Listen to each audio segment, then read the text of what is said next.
Perfect. Thank you so much. Hello, everybody. Excited to be here. I'm Lane Scott Jones. I run content marketing at Zapier, and we're really excited to dive into a topic that everybody is talking about. It's exciting and it's challenging. AI.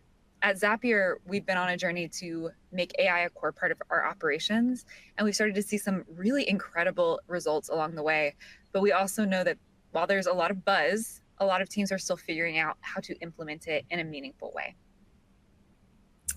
Yes. Hi. All right. I'm Emily Triplett Lentz. And until a couple weeks ago, I was running the content and brand team at Calendly.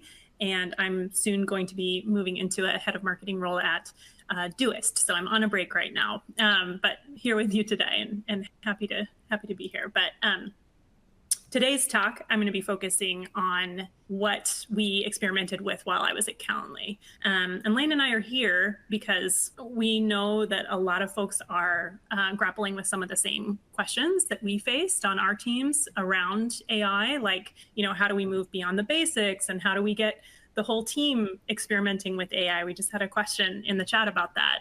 How do I get everybody on my team implementing it so they're doing less busy work and have more time for important stuff? And how do I make sure we don't get left behind? And how do we satisfy direction from leadership to do more with less? And I think the good news is that you don't have to be an expert in AI in any of this to bring AI innovation into your organization. You can build up a fair amount of knowledge really quickly. And then you have the chance to become one of the experts in your organization and kind of lead the way for the rest of the team. So it's an opportunity to make a real impact. Yeah, I feel like that is the big opportunity for marketers right now. And presumably that's why you're all here. So you're not alone if you're intrigued and have started to dabble and even use AI in your work, but just haven't fully jumped on board or implemented it across your entire org. And actually at Zapier, we just did some research into this, and we found that most companies have not adopted AI org-wide. In fact, AI use is limited to less than half the company in 79% of organizations, and only 3% reported achieving near total adoption. So you are not alone if you are still using what we would consider maybe the basic functionality, like using chat-based LLMs or even starting to build your own bots, but you haven't figured out a way to implement AI that goes beyond novelty or just smoothing processes you are already doing and into actually building something that isn't just adding convenience, but is adding actual impact, whether that is saving you money, earning you money, and meaningfully changing the way you work. I love this quote. This is at our Zap Connect event last year. HubSpot's Dharmesh Shah gave us this advice. He said, if you wait 6 months to start learning, you'll be behind. You don't have to implement it right away, but you need to start building the muscle now. And it is funny to reflect on that now. That was in September. It's now May. Emily and I put this presentation together in October originally. And already, I mean, the entire landscape of AI and what it means to meaningfully implement AI is completely different. I wasn't talking about agents back when we did this in October, and now it is all I talk about. So just more proof to what Dharmesh was saying here of start experimenting and be in the flow of these new developments so that you're staying up to speed. And we're going to share today some practical ideas about how to do exactly that. So one big question is, how do you make space for your team to experiment with AI? Because the only way to learn it, you can come to these webinars, you can read articles, you can watch videos. The only way to actually learn it is to get in there and start building things yourself. But we all have full-time jobs. So one thing that we do at Zapier, and this is a leadership planned event, we do a week-long hack week multiple times per year. We're actually in the middle of our AI hack week, the second one right now. So I've been building. And so last year is what we're going to look at here. With AI transforming the software industry, we decided that we would center our hack week on AI. So this AI-focused hackathon wasn't just about experimenting.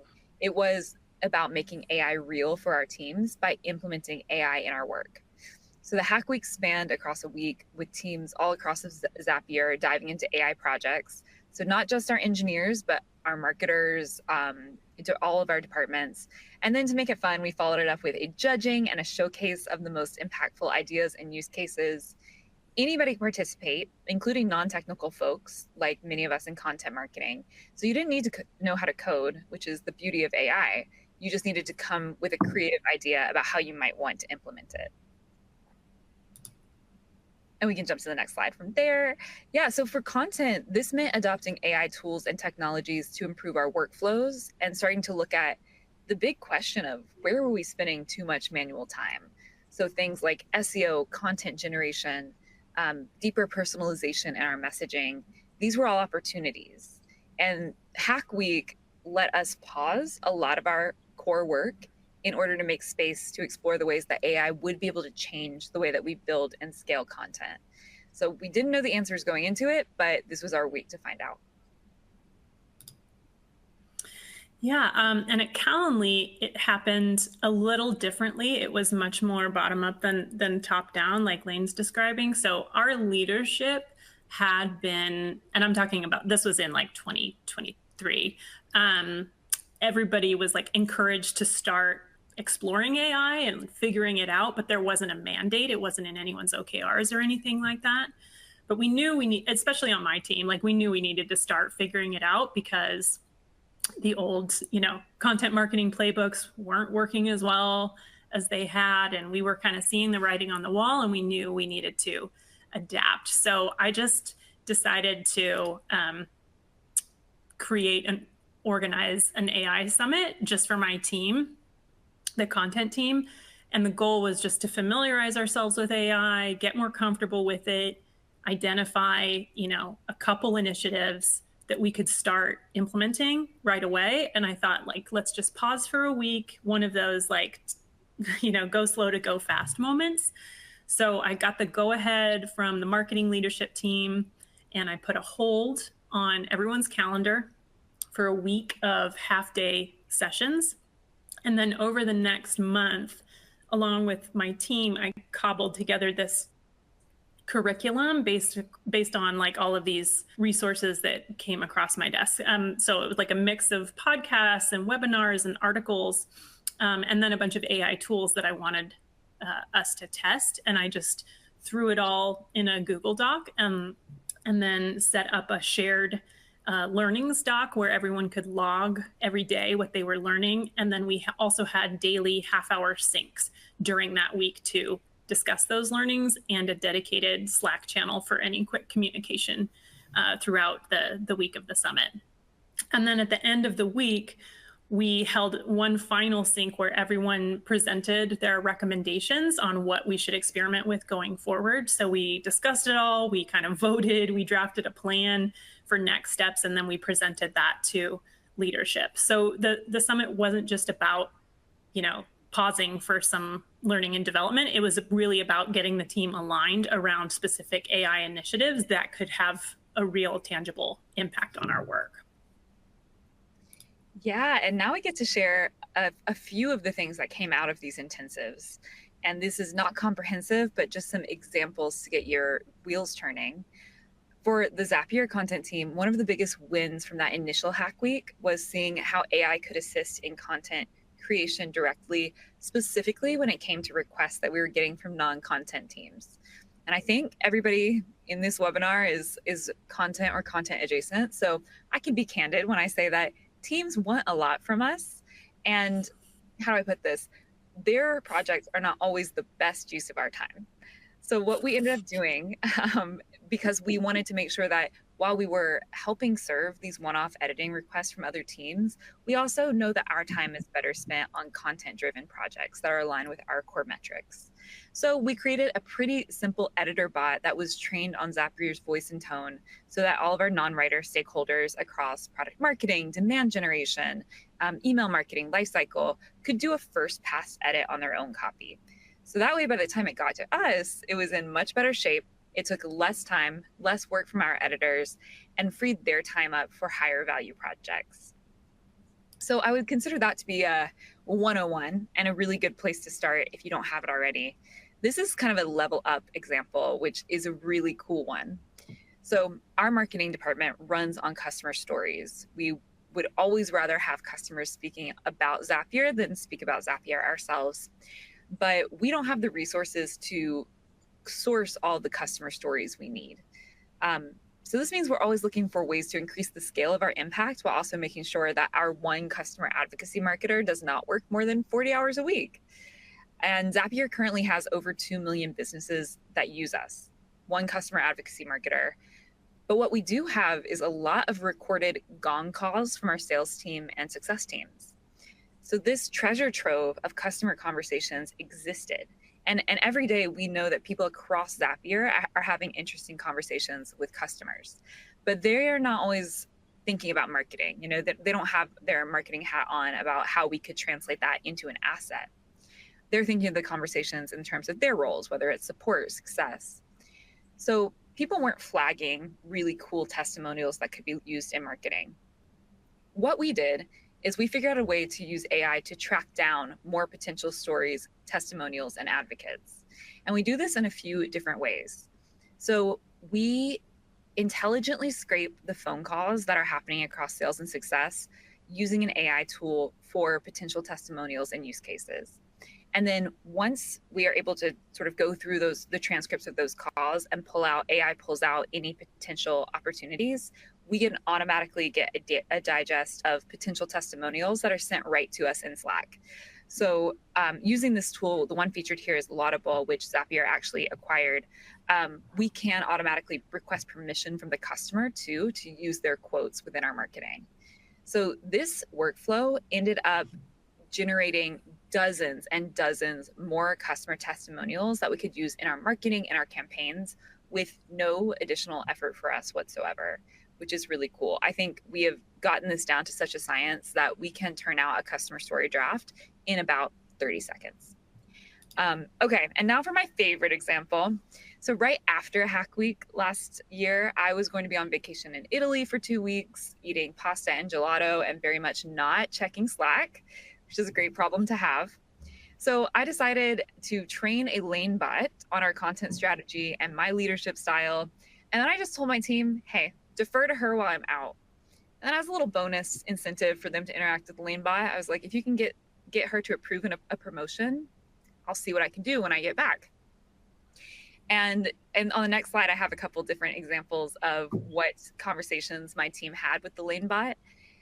And this is really it's fun. It was fun to build. It was a really good testing ground to learn the back end of chatbots and all of these AI tools. But I actually think it is a perfect place to start for folks who want to play around with AI in a low stakes way. So you could, today set aside some time to build your own chatbot, share it with your colleagues, get their feedback. And you can also now, even since I first built the lane bot, there's so much more technology you can pull in, whether that is playing around with integrations or even using agents so that you can have it responding to Slack messages for you. Always, by the way, with a disclaimer that it is not actually me, it is the lane bot. But looking at our overall Hack Week experiment for Zapier, I would say it really helped our team adopt AI so much faster and with more confidence than if we had tried to just fit it in between our regular work responsibilities. And it helped us move from abstract discussions to really start to see how these tools could integrate in our day-to-day work, like the customer story example. Hack Week not only demystified AI for us, but it showed us the potential of how it could transform and is transforming content marketing. All right, thanks, Lane. So at the end of Calendly's first AI summit, our shared, just on the content team, our shared learning stock was 36 pages long. My team went wild. They had a great time. They learned a ton. But when we distilled it down, at the end of the week, we decided on our recommendations. We concluded that first and foremost, ChatGPT was going to be the best fit for our needs at that particular time. And remember, this was in late 2023. So what at that time made that recommendation particularly impactful was that other teams at Calendly, other individuals at Calendly were kind of independently starting to use it and ask for the same thing. So when we presented our recommendations to leadership, it just kind of tipped the scales for the whole organization to bite the bullet, go ahead and purchase that enterprise plan for OpenAI. And that felt like a pretty powerful moment for like our 6-person content team to be leading the way on this decision in a 600-person company. And then off the back of that, we got to raise our hands and say, like, yeah, we want to sit on the org-wide AI council because this is an area that matters to us. We now have some expertise to offer. We want a seat at that table. So it kind of helped position our team as leaders in this space. And then like Lane's team, we also developed a number of custom GPTs, including a Calendly writer GPT that it was trained on our style guide and lots of other internal resources, messaging docs and positioning and ICP information. So kind of like at Zapier, people on other teams can create a first draft that's farther along by the time it comes to our team for review. And we also created bots for company leaders like Lane did with LaneBot so that we could ghostwrite for them. Like we made a tote bot for our CEO based on talks and interviews he'd given and social media posts and whatnot. And then we also created individual GPTs tailored to each of our core personas so that there was a GPT specific to writing copy for recruiters. There was a GPT specific to writing copy for sales folks, et cetera. But I would say that the most important outcome from the first summit was just the total shift in mindset on our team. Like before the summit, the team's general attitude towards AI was like, kind of lukewarm, maybe even a little suspicious. But after we all set aside time as a team to learn and explore these tools, there was just a lot of excitement and like a huge sense of relief that it wasn't as overwhelming as we had thought, and that the concepts and tools were starting to feel approachable. And that was just a really huge win. So during my time at Calendly, we had a couple of these week-long summits. I think they're going to continue. And they were just total game changers. Like I said, the team just learned so much and got excited, and it felt like such a morale hack to stop what we were doing and learn something together and brainstorm and experiment. Like that's now my advice for people who are like, I have no money, I have no resources to like incentivize my team to like, boost morale, build energy again. Like if you can just hit pause for a little bit and do some learning and development and like AI implementation together, like the energy that creates is massive and it doesn't take any additional investment. So it just feels great to like tackle something like big head on as a team and to move forward with this super proactive game plan. And the team ended up saying really nice things about it like this. And then we just started to build habits that weren't there before. Like the more you use it, the more it occurs to you to use it. Like it's a muscle like anything else. So I wasn't in the habit of it. Now I talk to ChatGPT all the time, even about, personal stuff. So yeah. Yeah. And I think the next big question is how can you, the folks who are attending this webinar, think about doing this at your own org? And Emily and I are really describing two different ways. So in the case of Zapier, it's top down in the sense that this was an imperative from leadership for us to get more comfortable with AI, and they created the space to do it. So if that's the situation where you work, then my advice is to raise your hand to participate. Make sure that you're setting a clear vision for your team. So content's focus needed to be different than, say, engineering's. Empower your non-technical folks. I think AI can be very daunting. It's still daunting in some ways for me, and I've been working with it for years at this point. So make sure that they know that they have the space to learn and ask questions before they have to fully roll out or implement anything. And then tap into your internal resources as well. At Zapier, and maybe at your company too, we have a wealth of AI knowledge from across different departments. And we also have a dedicated Slack channel called Fun AI, where we're all just talking about the newest tools we're trying out and sharing our learnings and asking questions and keeping the momentum going. And then you can also think about setting AI OKRs. And this one can also feel a little intimidating because it's a real commitment, but I think in the way that the future of marketing is shaping up relative to AI, it's worth asking each of the people on your team or setting an OKR for yourself to think about what's one way this quarter that I can meaningfully implement something with AI. And then finally, go slow to go fast. This carving out the time for this kind of work is difficult. Mission critical work, of course, has to continue, but the amount of time that we saved by setting aside this week to learn and experiment and then finding all these efficiencies and ways to streamline and supercharge our processes was well worth the time invested. Yeah, for sure. And if you don't have that buy-in from leadership to get started, like, you can be the champion for it. You can be the person within your organization who says, we're going to do something like this.